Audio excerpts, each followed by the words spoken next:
When Robin Woods saw smoke rising from Port Alberni's treasure Dry Creek Park Friday near his home, he feared how fast fire inside this very dry ravine could grow. You never know how bad it's going to get, and it's frightful, really, for a lot of people everywhere, and because you know how fast it can happen.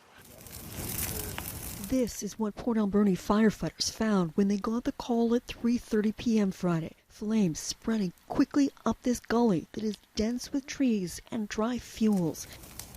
One little spark will ignite this whole place up.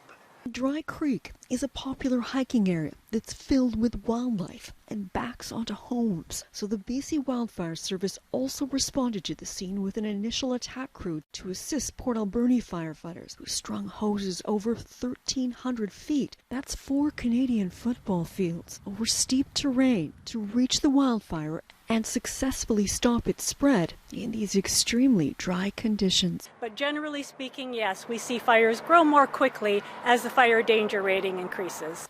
And there was fear this fire could spread unseen through roots in the ground. So Port Alberni firefighters returned to the scene Saturday, dousing hotspots and ensuring that fire was out. Because obviously you don't want anything to happen. The fire danger rating is currently high or extreme in most areas of Vancouver Island. Port Alberni has recorded only 56% of usual precipitation so far this year. July has been even drier. Just 1.7 millimeters of rain has fallen so far this month here, compared to the about 20 millimeters usually seen this far into July. So what this means is our indices are climbing and climbing, and we aren't expecting to see any significant rain over the next 7 to 10 days. Fortunately, all 6 fires on Vancouver Island are now listed as under control. The investigation into what started Port Alberni's Dry Creek wildfire continues.